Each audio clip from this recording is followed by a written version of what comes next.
ಯಳಂದೂರು ತಾಲೂಕಿನ ಇತಿಹಾಸ ಪ್ರಸಿದ್ಧ ಬಿಳಿಗೇರಿ ರಂಗನ ಬೆಟ್ಟದಲ್ಲಿ ವಿಜೃಂಭಣೆಯಿಂದ ನಡೆದ ದೊಡ್ಡ ರಥೋತ್ಸವಕ್ಕೆ ಉಪವಿಭಾಗಾಧಿಕಾರಿ ಶಿವಮೂರ್ತಿ, ತಹಸೀಲ್ದಾರ್ ನಿಸರ್ಗ ಪ್ರಿಯ ಚಾಲನೆಯನ್ನು ನೀಡಿದ್ದು, ಗರುಡ ಪಕ್ಷಿ ಆಗಮನದ ನಂತರ ಲಕ್ಷಾಂತರ ಜನರು ರಥೋತ್ಸವವನ್ನು ಕಣ್ತುಂಬಿಕೊಂಡಿದ್ದಾರೆ.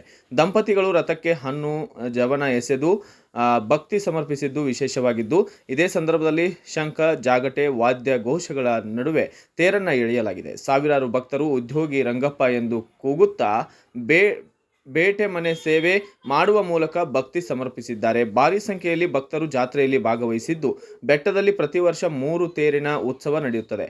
ಈ ವೇಳೆ ಹೂವು, ಬಾಳೆ, ಹೊಂಬಾಳೆ, ಕಬ್ಬು, ತಳಿರು ತೋರಣಗಳಿಂದ ಸಿಂಗರಿಸುವ ಜವಾಬ್ದಾರಿಯನ್ನು ಸೋಲಿಗರು ನಡೆಸಿದ್ದರು. ನಾಯಕ ಜನಾಂಗದವರು ಪೂರ್ವ ಮತ್ತು ಪಶ್ಚಿಮಾಭಿಮುಖವಾಗಿ ರಥ ಸಾಗುವ ಮಾರ್ಗದ ಜವಾಬ್ದಾರಿ ವಹಿಸಿಕೊಂಡಿದ್ದರು. ಹೀಗೆ ನೂರಾರು ಕರಸೇವಕರ ಶ್ರಮದ ನಡುವೆ ಬ್ರಹ್ಮ ರಥೋತ್ಸವದ ವೈಭವ ರಾರಾಜಿಸಿತು. ಒಟ್ಟಾರೆಯಾಗಿ ಈ ಬಾರಿ ನಡೆದ ಬಿಳಿಗೇರಿ ರಂಗನ ಸ್ವಾಮಿಯ ಬ್ರಹ್ಮ ರಥೋತ್ಸವವನ್ನು ವಿಜೃಂಭಣೆಯಿಂದ ನಡೆಸಲಾಗಿದ್ದು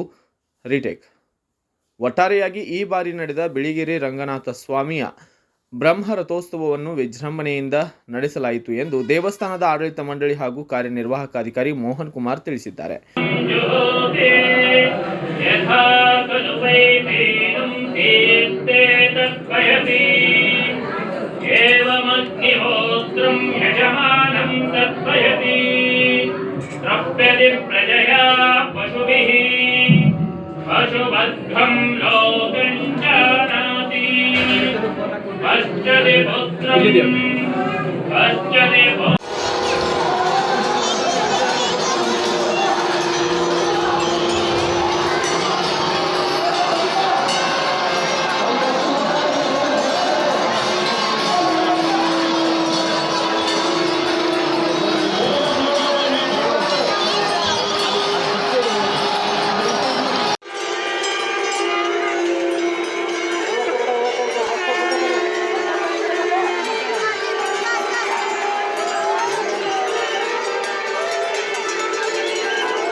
ಬ್ಯೂರೋ ರಿಪೋರ್ಟ್, ಸ್ವಾಮಿ ಬಳೆಪೇಟೆ, ಭಾರತ ವೈಭವ news, Chamarajanagar.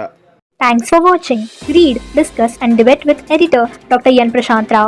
Wanted reporters in print, digital and visual media for Bharat Vaibhav Daily Newspaper, BV News Channel and BV Fast Web News from all the talukas of Karnataka. If interested, send your resume to 9482633333.